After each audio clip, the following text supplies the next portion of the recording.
What is the economic system in the United States?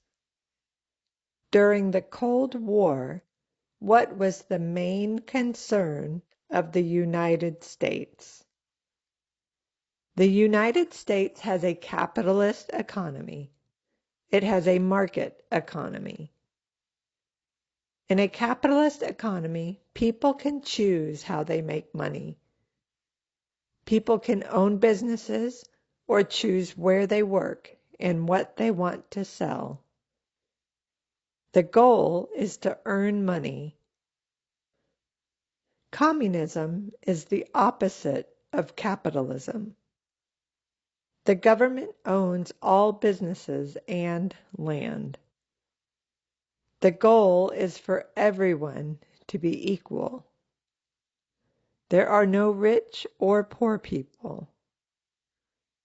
The Cold War between the United States and the Soviet Union lasted from 1947 to 1991.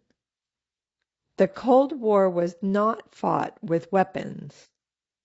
In the Cold War, the United States and the Soviet Union did not trust each other. The United States has a capitalist economy.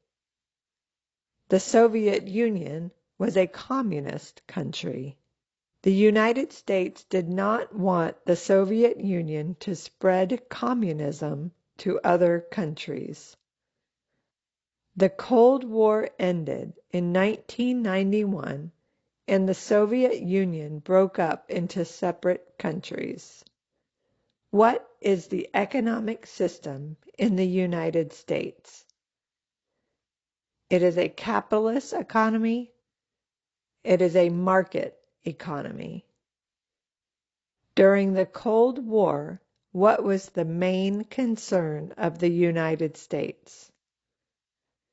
The main concern of the United States was communism.